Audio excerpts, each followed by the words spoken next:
Spaces of hands. Hand के अंदर हमारे पास कुछ स्पेसिस होते हैं, जैसे कि पाम में कुछ स्पेसिस होती हैं, pulp space of finger, mid palmar space, thenar space. उसके अलावा डॉर्सल स्पेसिस जो हैं, जो पीछे वाली साइड पे होती हैं, डॉर्सल सबक्यूटेनियस स्पेस, डॉर्सल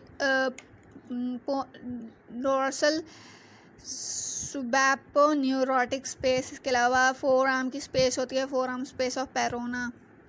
सबसे पहले बात करते हैं पल्प स्पेस की। पल्प स्पेस जो है वो फिंगर टिप से लेकर फिंगर टिप्स और थंब के दरमियान में होती है। सबक्यूटेनियस फैट जो है वो टाइट कंपार्टमेंट में अरेंज होता है फाइब्रस सेप्टम के ज़रिए, और ये स्किन के साथ बहुत टाइटली एडहेरेंट होता है। और ये स्पेस जो है वो इन्फेक्शन इस स्पेस की क्या कहते हैं, विटलो। और यहाँ पे बहुत स्वेयर पेन होता है अगर यहाँ पे इन्फेक्शन हो जाए, तो इसको हम लेटरल इंसिजन देके इन्फेक्शन को प्रोट्रूड आउट या हम ड्रेन आउट कर सकते हैं लेटरल इंसिजन के ज़रिए। और ये अगर इन्फेक्शन ना हो, अगर इसको हम निगलेक्ट करें, तो यहाँ पे नेक्रोसिस मीन यहाँ पे नील वगैरह पड़ जाएंगे, और blood vessel occlude, blood vessel block हो जाएंगी टेंशन की वजह से। ये हमारे पास पल्प स्पेस। ये हमारे पास जो फैलेंक्स है, डिस्टल फैलेंक्स, इधर फाइबर फैट जो रेंज है उसको फाइब्रस सेप्टम ने बहुत टाइटली एडहेरेंट किया हुआ स्किन से। अब अगर हमारे पास यहाँ पे कोई इन्फेक्शन हो जाती है, तो यहाँ पे स्वेलिंग होगी, तो जिसकी वजह से ये जो आर्टरी वगैरह आ रही है, ये हमारे पास जो है वो ब्लॉक आउट हो जाएगी। ये ब्लॉक आउट हो जाएगी तो यहाँ पे ब्लड सप्लाई नहीं आएगी, तो यहाँ पे नेक्रोसिस हो जाएगी। नेक्रोसिस मीन यहाँ पे नील पड़ जाएगा। इसके बाद हमारे पास दो स्पेसेस हैं, मिड पामर और थिनार स्पेसेस। ये है हमारे पास मिड पामर स्पेस और ये है हमारे पास थिनार स्पेस। अब थिनार स्पेस को किसने कवर किया हुआ है? एक तो हमारे पास ये वाला सेप्टम है और एक हमारे पास ये वाला सेप्टम है। मिड पामर स्पेस की बात करें तो एक तो ये क्वाड्रेंगुलर है हमारे पास, और ये inner half of hollow of palm जो हमारे पास होता है, दिस वन, ये हमारे पास पाम है जो ये गढ़ा टाइप बन रहा है, ये यहाँ पे मिड पामर स्पेस होती है। मिड पामर स्पेस जो है फोर आर्म के साथ कंटिन्यू होती है। इसका डिस्टल मार्जिन ये जो है ये फ्लेक्सर रेटिनोकुलम के जरिए बना हुआ है, फ्लेक्सर रेटिनोकुलम। स्किन के नीचे डीप फेशिया जो है यहाँ पे कौन सा पड़ा हुआ था? पामर एपिनोरोसिस के पीछे यहाँ पे फ्लेक्सर रेटिनोकुलम पड़ा हुआ है। फ्लेक्सर रेटिनोकुलम के बाद ये सारे हमारे पास फाइबर्स वगैरह हैं जो कि डिजिटल नर्व्स वगैरह हैं हमारे पास। उसके बाद ये हाइपोथिनार मसल है, ये हमारे पास थिनार के मसल्स हैं। थिनार के मसल के साथ यहाँ पे हमारे पास थिनार स्पेस पड़ी हुई है, और यहाँ पे हमारे पास टेंडन्स किस चीज़ के हैं? जाहिर सी बात है, यहाँ पे अगर फ्लेक्सर रेटिनोकुलम है तो फ्लेक्सर डिजिटल सुपरफिशियलिस और प्रोफंडस के टेंडन्स होंगे और लम्ब्राइकल्स वगैरह हैं। उसके बाद हमारे पास यहाँ पे ये मेटाकार्पल बोन्स हैं और यहाँ पे ये लम्ब्राइकल वगैरह हैं। अब इसके बाद हम डॉर्सम ऑफ हैंड पे चले जाते हैं, तो जो ये लम्ब्राइकल और इनके दरमियान में जो है स्पेस, उसका नाम है डॉर्सल सब न्यूरोटिक स्पेस, और जो टेंडन्स और स्किन के दरमियान में स्पेस है उसका नाम है डॉर्सल सबक्यूटेनियस स्पेस। ये हमारे पास thenar space, mid palmar space, dorsal sub neurotic space, dorsal subcutaneous space. किसी भी फेशा के इनमें से किसी भी स्पेस में कोई इन्फेक्शन होगी तो वो रेडियल और अल्ना बरसा के ज़रिए ये स्प्रेड आउट होगी। इनकी इन्फेक्शन वगैरह को ख़त्म करने के लिए हम इंसिजन देते हैं, मुख्तलिफ इंसिजन। ये रेडियल बरसा के लिए इंसिजन है, ये हमारे पास अल्नर बरसा के लिए इंसिजन है, ये हमारे पास पल्प स्पेस के लिए, ये हमारे पास डिजिटल शीट्स के लिए है। उसके अलावा ये हमारे पास थिनार स्पेस के लिए है, ये हमारे पास जो है ये मिड पामर स्पेस के लिए इंसिजन है। कोई भी फेशिया जिसको हम डायसेक्ट कर रहे हैं और उसको हम इंसिजन दे रहे हैं तो उसको फेशियाक्टमी कहते हैं। बात करते हैं एनाटॉमिकल स्नफ बॉक्स की। एनाटॉमिकल स्नफ बॉक्स जो है वो पोस्टरोलेटरल साइड ऑफ हैंड पे सिचुएटेड होता है, जहाँ पे थंब को अगर हम एक्सटेंड करें तो हम बेस्ट सी कर सकते हैं। इसकी बाउंड्रीज क्या हैं? इसको बाउंड किया होता है tendons of flexor pollicis longus, extensor pollicis longus ने। इसको बाउंड किया होता है flexor pollicis longus, extensor pollicis longus, extensor pollicis brevis ने।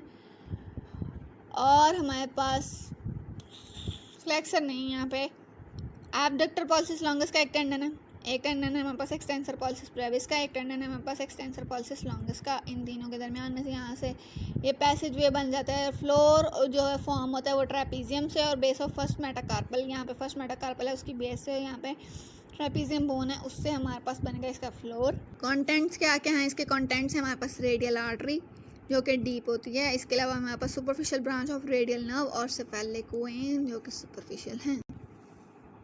Radial artery, superficial branch of radial nerve, और हमारे पास radial vein, cephalic vein, not radial vein, cephalic when.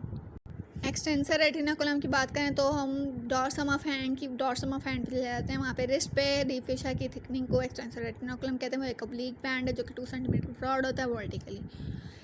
Laterally इसकी अटैचमेंट है हमारे पास रेडियस के शार्प एंटीरियर बॉर्डर पे, और मीडियली स्टीलॉइड प्रोसेस ऑफ अल्ना, ट्राइकेटोरियल और पिसिफॉर्म में। इससे बनते हैं हमारे पास 6 कंपार्टमेंट, ऑसियोफेशियल कंपार्टमेंट, जो बोन्स और फेशिया के दरम्यान में बनेंगे, और वहाँ से हमारे पास मुख्तलिफ टेंडन पास आउट करेंगे। ये जो हैं ये हम कंपार्टमेंट्स रेडियस और अल्ना जो बहने बहने बोन्स थी उनके दरम्यान में हम पढ़ चुके हैं। कहाँ कहाँ अटैचमेंट है? एंटीरियर शार्प बॉर्डर, उसके अलावा pisiform, styloid process of ulna और trapezium, not trapezium, triquetral, pisiform, triquetral, styloid process of ulna and sharp anterior border of radius पे अटैचमेंट है। और यहाँ पे 6 ऑसियोफेशियल कंपार्टमेंट बनते हैं और उनसे मुख्तलिफ टेंडन्स पास आउट करते हैं। फर्स्ट ग्रुप बनता है एंटीरियर सरफेस, और हमारे पास जो है डॉर्सल ट्यूबर जो स्टीलॉइड प्रोसेस उसके दरम्यान में, इसके अंदर से पास आउट क्या करता है? Abductor pollicis longus, extensor pollicis brevis. Second group बनता है हमारे पास स्टीलॉइड प्रोसेस और डॉर्सल ट्यूबरकल ऑफ लिस्टर के दरमियान में, इससे पास आउट करता है हमारे पास extensor carpi radialis longus, extensor carpi radialis brevis. Third group बनता है हमारे पास जो कि डॉर्सल ट्यूबरकल ऑफ लिस्टर और यहाँ पे एक ऑब्लिक रिज सी बनी होती है उसके दरमियान में, वहाँ से एक टेंडन पास आउट करता है। वो कौन सा होता है हमारे पास? Extensor pollicis longus. उसके बाद हमारे पास फोर्थ ग्रुप बनता है हमारे पास उस ऑब्लिक रिज से लेकर पोस्टीरियर बॉर्डर तक, वहाँ से मुख्तलिफ चीज़ें पास आउट करती हैं। उनमें क्या क्या है? Extensor digitorum, extensor indicis, posterior interosseous nerve और anterior interosseous artery. Fifth group इन दोनों बोन्स के दरमियान में बनता है, जिसके अंदर से एक कंटेंट पास करता है, वो है हमारे पास एक्सटेंसर डिजिटी मिनिमी। और सिक्स ग्रुप जो है वो अल्ना के स्टीलॉइड प्रोसेस और पोस्टीरियर बॉर्डर के दरमियान में बनता है, तो वहाँ से क्या पास आउट करता है? एक्सटेंसर कार्पा अल्नारिस। लास्ट जो छोटी सी चीज़ रह गई हमारे पास वो है हमारे पास एक्सटेंसर एक्सपेंशन या डॉर्सल डिजिटल एक्सपेंशन। इसमें ये है कि हमारे पास जो टेंडन होता है एक्सटेंसर डिजिटोरम का, का टेंडन हर फिंगर के ऊपर जाके इंसर्ट आउट करता है चारों फिंगर्स पे। चारों फिंगर पे जब वो इंसर्ट आउट करता है तो वो स्मॉल ट्रायंगुलर एपोनेउरोसिस टाइप बना देता है, और मेटाकार्पोफ्लेंजियल जॉइंट जो है उसको कवर करता है, उसकी बेस बनाता है, और ये प्रॉक्सिम उसको कवर आउट करता है। उसके बाद जो सेंट्रल टेंडन होता है वो हमारे पास एक्सटेंसर डिजिटोरम का ही होता है। साइडवेज जो है वो लम्ब्राइकल्स, इंटरऑशिया वगैरह के टेंडन जो हैं वो ज्वाइन करते हैं और इसके कॉर्नर वगैरह बनाते हैं। डीप ट्रांसवर्स मेटाकार्पल लिगामेंट बनाते हैं, और पॉइंट ऑफ अटैचमेंट जो है वो इंटरऑशिया जो है वो प्रॉक्सिमली अटैच होते हैं, जबकि जो हमारे पास लम्ब्राइकल हैं वो डिस्टली अटैच होते हैं। और ये जो है विंग टेंडन्स बनाते हैं। ये हमारे पास इंडेक्स फिंगर की एक्सटेंसर एक्सपेंशन है, ये हमारे पास मिडल फिंगर की, ये हमारे पास रिंग फिंगर की, ये हमारे पास लिटिल फिंगर की। इन चारों फिंगर्स पे अलग अलग एक्सटेंसर एक्सपेंशन बनती है। इन सब में डिफरेंस क्या है कि जो ये वाला है इंडेक्स फिंगर में एक्सटेंसर इंडसिस भी इन्वॉल्व हो जाता है, और लिटिल फिंगर में हमारे पास एक्सटेंसर डिजिटी मिनिमी जो है वो भी इन्वॉल्व आउट हो जाता है। ये सेंट्रल टेंडन है हमारे पास किस चीज़ का? एक्सटेंसर डिजिटोरम का। साइडवेज लम्ब्राइकल्स और इंटरऑशियाई अटैच हो रहे हैं।